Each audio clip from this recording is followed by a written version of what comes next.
የተመሳሳይ ጾታ ግንኙነት በሴቶች እግር ኳስ ላይ በከፍተኛ ሁኔታ ላይ ተንሰራፋው በከፍተኛ ሰዎች ስለሚናገሩት ነገር ማያስቡበት ወይም ደግሞ አካላቸውን ገበያ በሚመስል መንገድ የሚያቀርቡበት በሀገራችን ውስጥ በብዙዎች ዘንድ ከሚወደዱ አርቲስቶች መሃል መስከረም አበራ ግንባር ቀደም ነች።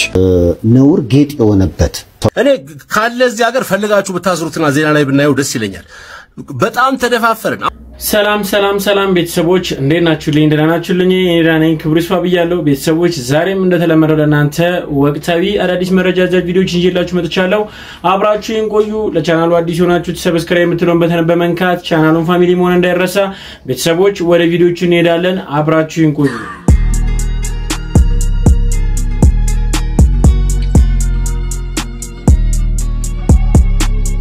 በቅድሚያም ቤተሰቦች ከሰሞኑ በጅንካ በተፈጠረው እንግዲህ የወረርሽኝ ቫይረስ ጋር ተያይዞ ሁሉም ጋር ይሄ መረጃ ለጥንቃቄ ሊደርሳቸው ይገባልና ይሄን ቪዲዮ እስቲ ልጋብዛችሁና ተመልከቱት። ጅንካ ምንድነው እየተፈጠረ ያለው? ይሄ ነገር በትንፋሽ ይተላለፋል ወይ? የብዙዎቻችሁ ጥያቄ ነበር። ሰሞኑን አንድ አስደንጋጭ ነገር እንደሰማችሁ እርግጠኛ ነኝ። የጤና ሚኒስቴርም በዚህ ጉዳይ መግለጫ አውጥቷል። ስለዚህ ሁላችሁም ይሄንን ቪዲዮ ሼር አድርጉ። የሚመለከተው አካል በሙሉ ይሄንን ነገር ማየት አለበት። የሚመለከተው አካል ማለት ባጭሩ የኢትዮጵያ ሕዝብ በሙሉ ይሄን ነገር መስማት አለበት ብዬ ነው ማስበው። ምክንያቱም ጂንካና አዲስ አበባ የ40 ደቂቃ የ50 ደቂቃ ልዩነት ነው ያላቸው በአሁኑ ዘመን። ከከተማው በደረሰኝ መረጃ መሰረት የተፈጠረው ነገር ነው መሰላችሁ። አንድ ቤተክርስቲያን ውስጥ ያሉ ሰዎች ይታመማሉ እና ተያይዘው ሆስፒታል ይሄዳሉ። አብዛኞቹ ሰዎች ህይወታቸው ያልፋል ማለት ነው። ሲያሳዩ የነበሩት ምልክት በዋነኝነት ትኩሳትና ነስር ነበር። በአፍንጫቸው ደም እየወጣ ነበር። ከነሱ ውጪ ደግሞ አንድ ዶክተርና አንድ ነርስም ህይወታቸው ያልፋል። እነዚህ ሁለቱ የጤና ባለሙያዎች ከነሱ ጋር በስራ ምክንያት እንግዲህ ቀጥታ ንክኪ ነበራቸው። ዶክተሩና ነርሱ ሲያሳዩ የነበሩት ምልክት ደግሞ ትኩሳትና ድክም የማለት ነገር ነበር። በጊዜው ሲያሳዩ የነበሩት ምልክት እና ወባ መስሏቸው የወባ መድኃኒት እየወሰዱ ነበር። ግን እነሱ ሁለቱም ህይወታቸው ሊያልፍ ይችላል። በንክኪው ምክንያት ነው ወይስ በሌላ ምክንያት ነው እነዚህ ሁለቱ የጤና ባለሙያዎች ያለፉት ሚለው በመረጋገጥ ላይ ይገኛል። ባጭሩ የጤና ሚኒስቴር ደግሞ በዚህ ጉዳይ መግለጫ አውጥቷል። መግለጫውም ላይ ሄሞራጂክ ፊቨር የሚል ነገር ተጠቅሷል። ሄሞራጂክ ፊቨር ማለት ባጭሩ ምን ማለት ነው መሰላችሁ? ሄሞሬጅ ማለት እንግዲህ ደም መፍሰስ ማለት ነውና ፊቨር ደግሞ ትኩሳት ነው። ስለዚህ ትኩሳትና ደም መፍሰስ በሚለው ያዙና ቫይራል ሄሞራጂክ ፊቨር ማለት ነው በቫይረስ የሚከሰት ማለት ነው። ሄሞራጂክ ፊቨር ማለት ራሱን የቻለ አንድ በሽታ ሳይሆን የተለያዩ በሽታዎች ጥርቅም ነውና ከነዛ ውስጥ አንደኛው እንግዲህ እንደምታውቁት ኢቦላ ነው። አሁን ላይ ኢቦላ ተከሰተ ኢትዮጵያ ውስጥ ተብሎ የተወራ ነው የሚገኘው። ነገር ግን ኢቦላ መሆኑን ራሱ በትክክል ማረጋገጥ አልተቻለም። አሁን በሂደት ላይ ነው እሱ ነገር ማለት ነው። ለማንኛውም ምልክቶቹ እንግዲህ እንደተጠቀሱት ትኩሳት ማስቀመጥና ደም መፍሰስ ሊሆን ይችላል። ደም መፍሰስ የሚታይ ደም መፍሰስ ሊሆን ይችላል ወይም ደግሞ ውስጣችን ማይታዩ መፍሰሶችም ውስጣችን ውስጥ ሊከሰቱ ይችላሉ። መተላለፊያ መንገዶች በዋነኝነት በዚህ በሽታ ከተጠቁ ሰዎች ከሚወጣ ፈሳሽ ጋር ንክኪ ሲኖራችሁ ነው። በዋነኝነት ደማቸውን ላባቸውን እና ከነዛ ሰዎች የሚወጡ ፈሳሾችን ስትነኩ ንክኪ ሲኖራችሁ ነው በዋነኝነት የሚተላለፈው ማለት ነው፣ ላብን ጨምሮ። ስለዚህ በጣም መጠንቀቅ ያስፈልጋል። ነገር ግን በትንፋሽ ይተላለፋል የሚለው ነገር ሐሰት ነው። እነዚህ ቫይረሶች በዋነኝነት የሚተላለፉት በንክኪ ነው እንጂ በትንፋሽ አይደለም። ከነዚህ በሽታዎች ውስጥ አንዱ ብቻ በትንፋሽ ይተላለፋል የሚል ነገር አለ። እሱም ሌስ ላይክሊ ነው፣ በጣም ዝቅተኛ ነው እንደዛ የሚፈጠር ቻንሱ። ለማንኛውም በንክኪ ነው የሚተላለፈው ብላችሁ ያዙ።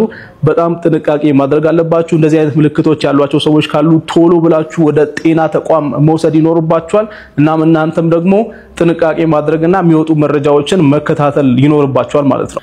እንደሰማችሁ ነው ከወረርሽኝ ጋር ተያይዞ ብዙዎች እንግዲህ መረጃው በደንብ ስላልደረሰን እንግዲህ በግራ መጋባት ውስጥ እንገኛለን። የብዙዎችን ፍራቻ እንዳለ ሁሉ እንግዲህ ምንድነው ማድረግ ያለብን የሚለውንም እንግዲህ ወንድማችን ግልጽ አድርጎ ለሁላችንም አስረድቶናል። ምንም መፍራት መደንገጥ የማያስፈልግም።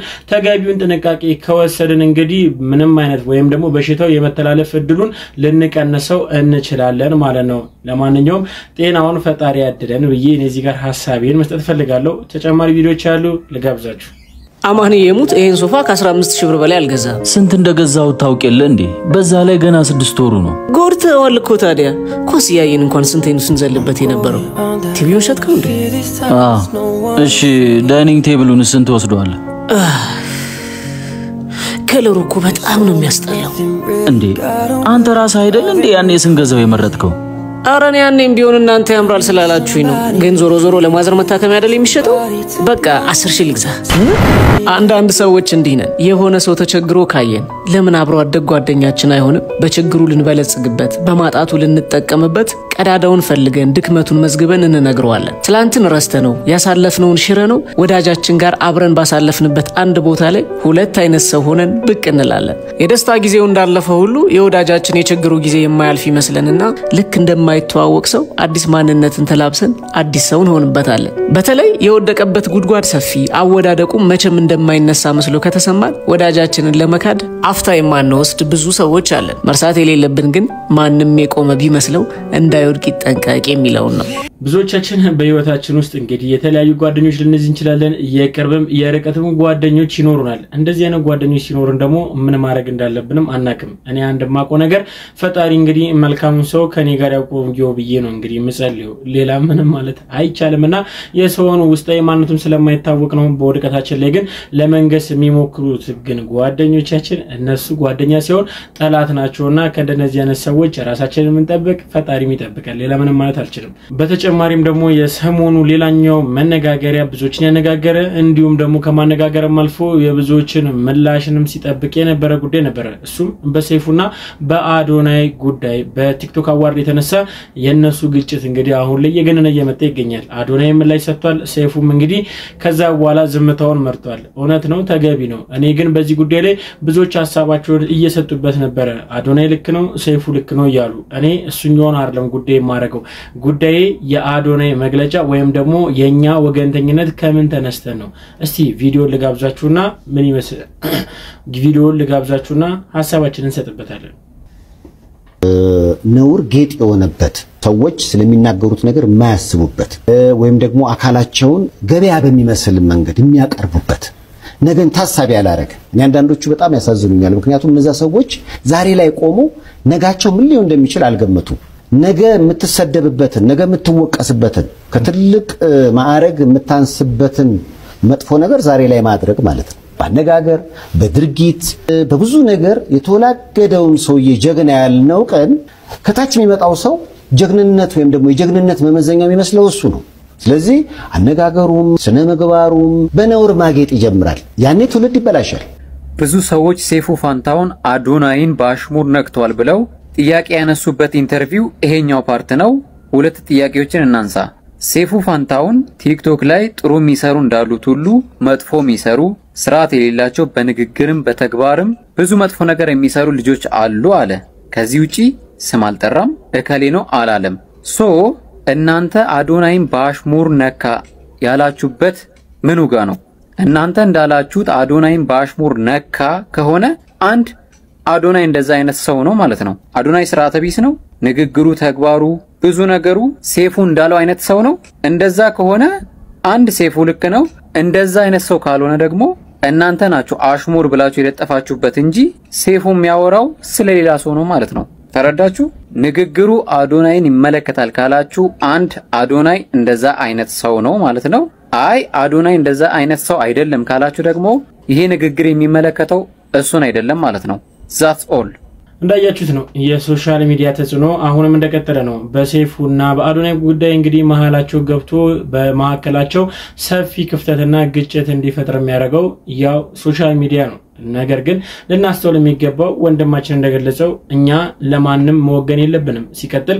ሰይፉ በቲክቶከሮች እንግዲህ እይታ ወይም ደግሞ በቲክቶከሮች አይን ሊሰፈር የሚገባ ሰው አይደለም ለሀገራችን ብዙ መልካም ነገሮችን አርጓል በቅርብ ጊዜያቶችም አርጓል ከበፊትም አርጓል አሁንም ያርግ ይገኛል ስለዚህ ሰይፉን እንደተራ አርገነው አወርደነው ባንመለከተው የተሻለ ይመስለኛል ተጨማሪም ደግሞ አዶናይን እሱ አልተናገረም ከተናገረም እንግዲህ አዶናይ ባለጌ ወይም ደግሞ ነውረኛ ከሆነ እውነትም ሊቀርብ አይገባም ምሳሌ መሆን ስላልቻለ ነገር ግን ካልሆነ ከየት አምጥተን ነው ታዲያ ክርክሩን ይፈጠር ነው ስለዚህ በዚህ ጉዳይ ወንድማችን ያለው ሐሳብ ትክክል ነው እናንተስ ምን ይመስላችኋል ሐሳባችሁን ግለጹበት በተጨማሪም ቤተሰቦች ከሰሞኑ እንግዲህ እንደ ሀገር ዝቅ ያስባለን ተጨማሪ እንግዲህ ነውር የሆነ ጉዳይ መጥቷል ወደ ጆሮአችን ምንድነው እስቲ ልጋብዛችሁ የተመሳሳይ ጾታ ግንኙነት በሴቶች እግር ኳስ ላይ በከፍተኛ ሁኔታ ላይ ተንሰራፋው በከፍተኛ መደባበቅ እንደሰማችሁት ነው ታላላቅ የሆኑ ሚዲያዎች ስፖርት ጋዜጠኞች እየዘገቡት ነው።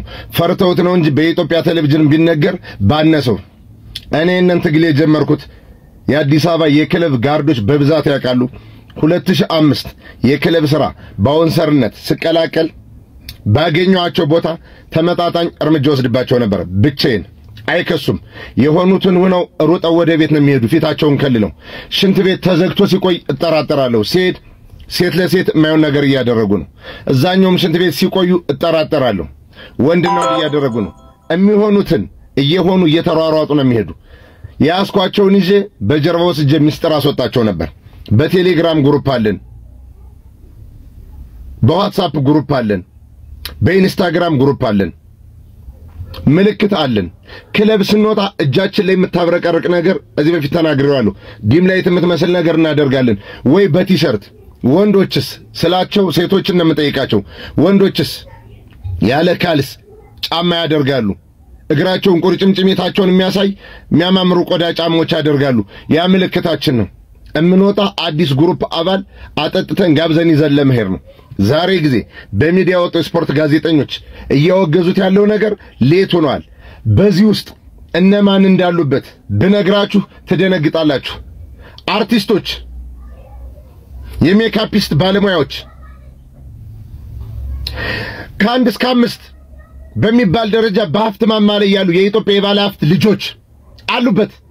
በአይኔ ያየሁትን እነግራችሁ፣ በአይኔ ያየሁትን። እኔ በዚህ አይደለም በዚህ ገዘገዛለሁ ለባህልና ለእምነቴ። እነን ያውቃሉ። አንዷን ይዤ በጣም ስርዓት ብዬ በጣም ሃይ ሌቭል ድሮም ዘንድሮም ሃይ ሌቭል አባቷ ያለ አስፈላጊ ከሆነ የማይመለሱ ከሆነ ተከታትለናቸውንም ትውልዱን ልጆቻችን ሊያጠፉ የማያቆሙ ከሆነ በፎቶግራፍና በስም እንለጥፋቸዋለን። የሚመጣ ነገር የለም። በአይናችን ስላየናቸው በዚህ ምግባር የገባችሁ የተሳተፋችሁ ትውልዱን እየገደላችሁ ያላችሁ ክለብ እየወጣችሁ ራሷን ማስተዳደር ልጇን ማስተማር እናቷን ለሕክምና መድኃኒት መግዣ ፈልጋ በቢዝነስ ስራ የተሰማራች ሴት ወንድ ልጅ ባለው ወቅታዊ ሁኔታ ሴቶችን ገዝቶ ይዞ ማደር ምናምን ስለማይችል ኢኮኖሚው ስለተመታ ኢንዳይሬክትም ሆነ ዳይሬክት ትዳሩን እየታመነ ነው። አልጋ መያዣ ብር መክፈያ ከግብር ከምን ጎሎ ስላጣ ወንዱ ወደ ቤቱ እየገባ ነው። እነዚህ በመንገር ላይ የሚስተዳደሩ ሴቶች ወንዶች ሊገዟቸው ስላልቻለ ይዘዋቸው ወደዛ ሊሄዱ ስላልቻለ በተመሳሳይ ጾታ ገንዘብ ባላቸው ሴቶች ኢንቨስት ፈንድ በሚደረግላቸው ሴቶች ተወስደው አታክ እየተደረጉ ነው። እነዛ በቢዝነስ ስራ የተሰማሩ ሰዎች አንዳንዶች ለህሊና ብለው እምቢ ይላሉ። ቀላል የማይባሉ ሰዎች በስራ አጋጣሚ ሳገኙ ያወሩኛል። ሴቶች በቢዝነስ የተሰማሩት ያወሩኛል። በቃ ሲጠቀሙ ትራንስፖርት ብዙ ነገር ነው የሚያወሯችሁ። አማራጭ አጥተው ከዛም ጋር ከማላቀው ወንድ ጋር ነው መተኛ እዚህ ማላቃ ሴት ይዘይተኛች ጎበዝ ባዳሪ ትምህርት ቤት በዩኒቨርሲቲ በኳስ ቲም በቴሌግራም ቻናል የሆነ ህግ ወጥቶ ሃይ ካልተባሉ ሁሌም እንደምነግራችሁ ወዮ ለሴትና ለወንድ ልጆቻችሁ። ነገ ከ2 ከ3 ዓመት ከ4 ከ5 ዓመት በኋላ ስፒዱ በዚሁ ከቀጠልና ካልገታ ነው የሆነ ንቅናቄ አድርገን ፈጥረን ካላስቆምናቸው እግዚአብሔር ምስክሬ ነው የአደባባይ ባህል ይሆናል። ልክ እንደ ጥምቀት፣ ልክ እንደ ኢዳል ፈጥር፣ ልክ እንደ አራፋ፣ ልክ እንደ መስቀል አደባባይ ላይ ወጣ ያከብሩታል። እኔ ልኖርም ላልኖርም እችላለሁ። ይችን ቃል እንዳትረሷት።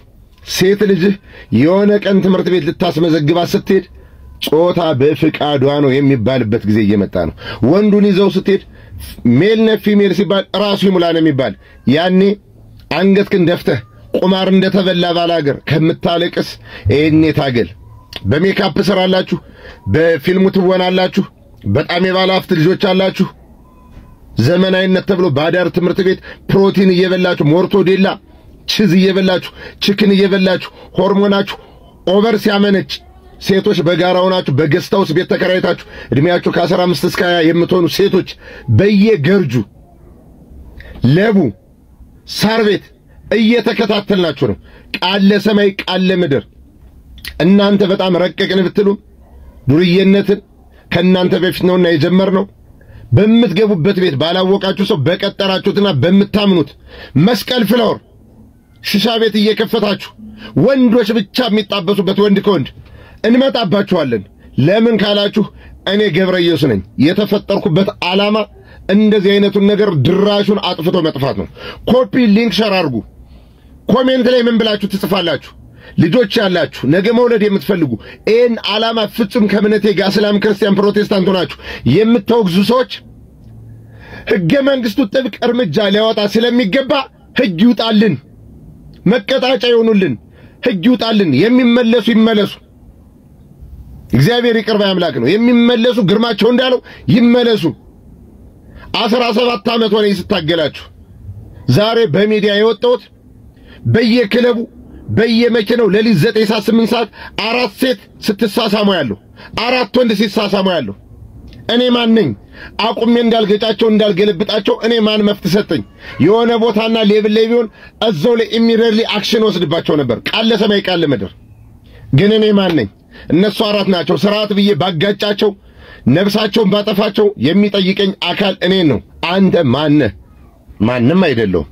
የሆነ ቀን እግዚአብሔር ብሎ የሆነ ቦታ ላይ ደርሰን እንደዚህ አይነቱን ጋጦጥ ስርዓት እስክናስይዝ ድረስ ያቅማችሁን ኮሜንት ላይ ሕግ ይውጣልን በሉ።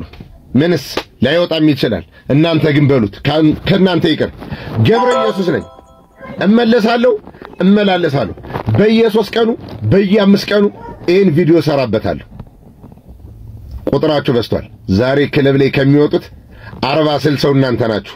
ወንድም ሴትም እንተዋወቃለን። በጥሩ ጊዜ ተገጫጭታችኋል። ዛሬ ነፃነት አግኝታችኋል። ግንስ እየተከታተልናችሁ ነው። የት ቤት እንደምትጠጡ የት እንደምታመሹ አንድ ቢራ 200 ብር የሚሸጥበት ቤት ሌላ ቤት 90 ብር እየተሸጠ እናንተ ብቻ እንድገቡ በፈንዳችሁ በመቀጣጠሪያችሁ አዲስ ሰው ማደንዘዣ ቤታችሁ እያንዳንዱን ቦታ እናውቀዋለን። የምትገኙበትን እግዚአብሔር ለዚህ ቀን አመቻችቶ በሆነ ቀን በእናንተ ሥራ ዓለም ላይ እንድናቃችሁና መንጠረን እንድንለያችሁ አድርጎናል። ገብረ ኢየሱስ ነኝ። እመላለሳለሁ። እንግዲህ እንደሰማችሁት ነው ወንድማችን ባጋራን ሐሳብ ላይ ለመጨመር ያህል እንግዲህ ተጨማሪ ቪዲዮዎችም እንዲሁም ማስረጃዎችም ተገኝተውባቸዋል የሚሉ መረጃዎችም እየመጡ ይገኛሉ። በስፖርት ዜና ላይ የምናውቃቸው እነ ግርማቸውም እንግዲህ ከዚህ ጋር ተያይዞ ብዙ ቅሬታ እንዲሁም ደግሞ ብዙ ተቃውሞም እያቀረቡ ይገኛሉ። እስቲ ካገኙት መረጃ መካከል አንድ ቪዲዮ ልጋብዛችሁ። ይችን ድምጽ አድማጮች እንዲያደምጡት እጋብዛለሁ። ሴት ግንኙነት እንዳደረግሽ እንዳለሽ አሁን እንደወጣሽ ነግረሽኛል አይደል? እዚህ ውስጥ ከማን ጋር ትገኛለሽ?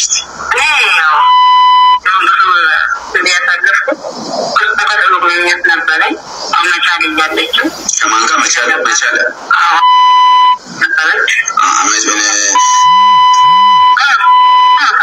ሐዋሳ ነበረች። ሐዋሳ ያለች መቻል ያለች በቃ ሴት ለሴት ግንኙነት ትተዋወቃላችሁ ማለት ነው። አሁን አንቺ እዚህ ነገር ውስጥ አለሽበት ምንድን ነው ዓላማሽ? ዓላማዬ ከዚህ ውስጥ መውጣት ነበር። በእናንተ እርዳታ ከዚህ ውስጥ ወጥቻለሁ። ሰላማዊ ሕይወት እየኖርኩ ነው። እነሱም ከዚህ ውስጥ እንዲወጡ ነው የምፈልገው። ከልብ አመሰግናለሁ። እንደሰማችሁት ነው። ደም ግልጽ ነው አይደለ? ስማቸውን ላለማውጣት ነው። ገብቶኛል። የተደበቀው ፓርት ስማቸው ነው።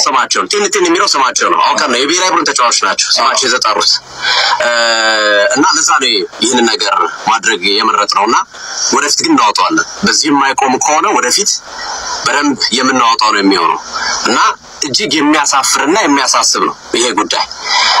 ምክንያቱም ቅድም ግልጹ አንስተዋል። አንደኛ ከባህላችን አንፃር፣ ከሃይማኖት አንፃር፣ ከብዙ ነገሮች አንፃር ይሄ የተወገዘ ተግባር ነው። በኢትዮጵያ ማንንም ሊቀበለው የማይችል ነው። ሁለተኛ የሴቶች እግር ኳስ ኢቭን እንዲጠላ ያደረጉት ነው።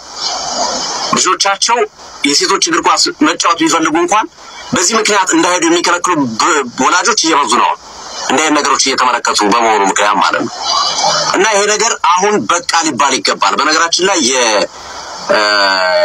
ሴቶችና ማህበራዊ ጉዳይ ሚኒስቴርን ጉዳይ ይዞታል። ከነድምጽ ከነቪዲዮአቸው ተይዘዋል።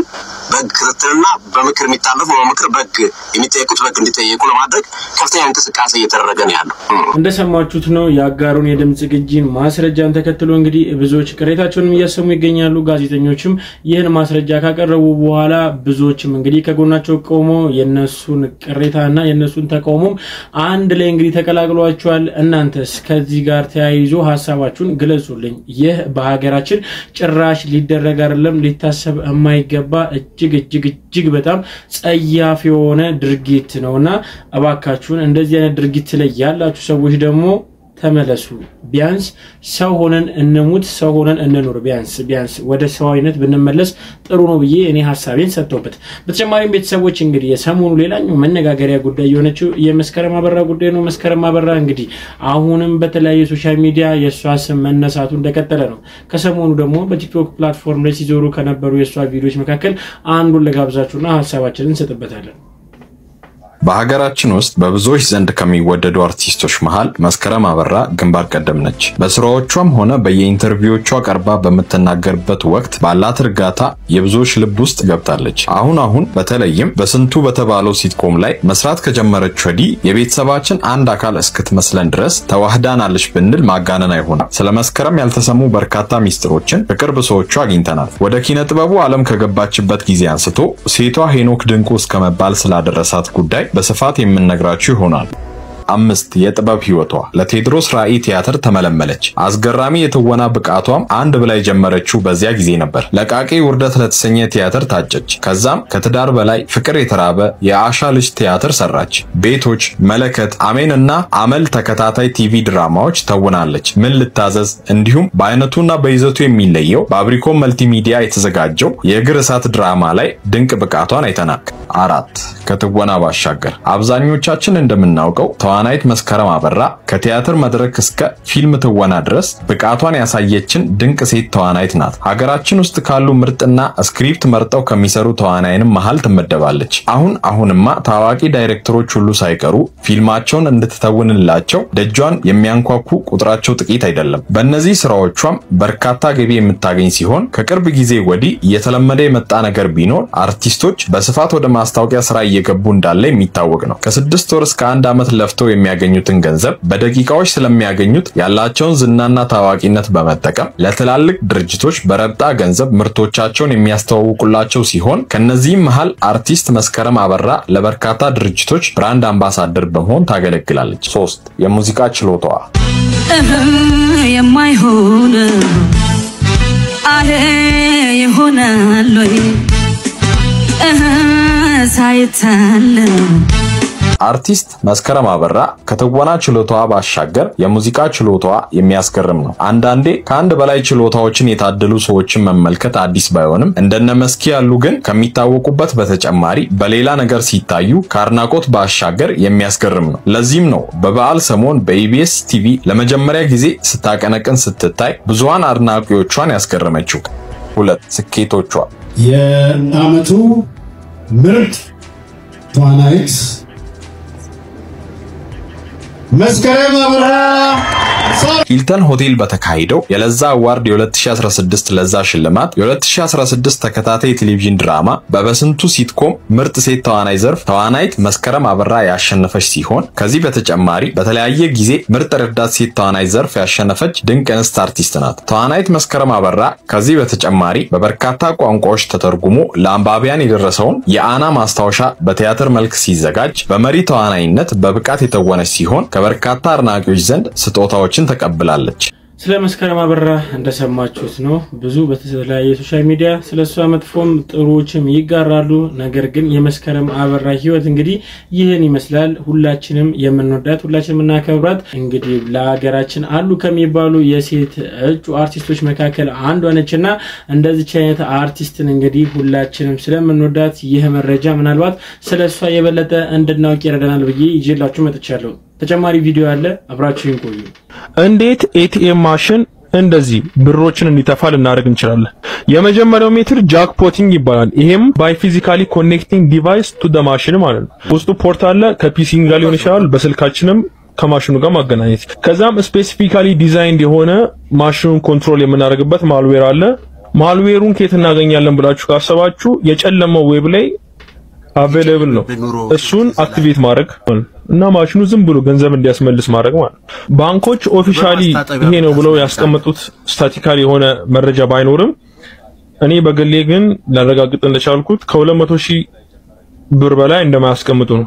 ያው ትንሽ ብትሆንም ግን እቺን ብትሆን ተጠቅመናለች። ፕራክቲካሊ ደግሞ ማየት እንፈልጋለን የምትሉ ደግሞ ዩቲዩብ ቻናሌ ቪዲዮ አስቀምጬላችኋለሁ። በአካል ተገኝቼ ካሻውት እያደረኩ በአሁኑ ሜትድ የሰራሁት ቪዲዮ አለ ዩቲዩብ ባዮ ላይ አለ፣ ቼክ አድርጉ። ፖሊስ ሆይ ካሻውት እያደረኩ የሰራሁት መንገድ አለ እያለ ነው። የሰራኩኝ ቪዲዮ ሰርቻለሁ እያለ ነውና እኔ ካለ እዚህ ሀገር ፈልጋችሁ ብታስሩትና ዜና ላይ ብናየው ደስ ይለኛል። በጣም ተደፋፈርን። አሁን አንተ እውቀት አጥተህ የምታስተምረው ስለ መስረቅ እያስተማርክ ነው። እንዴት አድርጋችሁ ኤቲኤም ዋን ፊዚካሊ አታች ይሄንን በሰራበት አንድ ወጣት የሆነ ነገር ከገመድ ጋር ቢያያይዝበትና የሆነ ነገር የሚያበራበት የሆነ ቴክኒክ የሆነ ብሎን የሚያስርበትን መንገድ ብታስተምር እንደው ሰው ተሆን ነበር። ኮንተንት ከዚህም ብሶ ዩቲዩብ ቻናል አለኝና ተከታተሉኝ ትላለህ። እንደው ክትትል ይከተል እንደው ሌባ የጀርመን ውሻ ይከተል እንደው እንዴ ነውር እኮ ነው መጨረሻ እኮ ነው። አሁን ክሪሚናል ድርጊትን በአደባባይ ኮንፌስ እያደረክ ነው እያመንክ ነው። ሰው ቢኖር እዚህ ሀገር ተይዘህ መታሰር አለበት። አንደኛ እንዴት እንደሚሰረቅ ያስተማርክ ነው። ገንዘብ ሊያስመልስላችሁ ይችላል። ሬድ ባስመለሰ አንተን እንደው እንደዚህ በሆነ በሳፋ ነገር ምን አይነት ደፋር ሰው ነው? ከየት ነው የመጣው? በጣም የመጨረሻ ተነቀላል። በቃ አሁን ይሄ እኮ ምንድነው ምንም አታመጡም እኮ ነው። ልጆቻችሁን እንዴት እንደመስረቅ እንደሚችሉ ሌባ ላፈራላችሁ ነው። አንተ ለፍተህ ደክመህ አፈር በልተህ ልጅን ታሳድጋለህ። የማይከፈል ትምህርት ቤት ከፍለህ ከስንቱ አድነው ከስንት ጅብ አፍ አድነህ ልጅን እንደምታሳድግ አዲስ አበባ ከተማ ውስጥ አሁን ከፈረንጅኛ ትምህርት ቤት ትመጣለህ፣ ከሰፈር ዱርዬ ትመጣለህ፣ ከማይሆን ሚዲያ ትከላከላለህ፣ ከቲክቶክ ከሶሻል ሚዲያ ከፌስቡክ ፖስት ከግሩፕ ከዩቲዩብ ኮንተንት ዋይፋይ ቤት ውስጥ አለ ምናምን ከቲቪ ቻናል ከዚህ ሁሉ ታድገህ ካለ በኋላ ይሄ ደግሞ በጎን በኩል መጥቶ ሌባ ላፈራለ እንትን ይላል። ከእንደዚህ አይነት ጠንቅ ማለት ግቤ ገብተህ በሰርቀኝ ይሻለኛል አንድ ቀን ነው እተካዋለሁ። በዚች የማያቋርጥ የሌብነት ኮርስ እየሰጠ ነው። የት ነው ያላችሁት? የሚመለከታችሁ ሰዎች የሚመለከታችሁ አካላት ይባላል እዚህ ሀገር። ማን ምን እንደሚመለከተው እግዚአብሔር ይወቅ። አንተ በስነ ስርዓት ዘብጥያ መውረድ ያለብህ ሰው ነህ። ቁም ነገር መሆኑ ነው። አሁን ምን ይመስላል ነው ምን ይላል እንደው ሰመረ ባሮ የተናገረው ንግግር ሰምታችኋል። በሱ ላይ ሐሳብ ካላችሁ ሐሳባችሁን ኮሜንት ሴክሽን ላይ ግለጹልኝ። ቤተሰቦች እስካሁን ድረስ አብራችሁን ስለቆያችሁ አመሰግናለሁ። በቀጣይ ቪዲዮ እስክንገናኝ ሰላም ቆዩልኝ። እወዳችኋለሁ።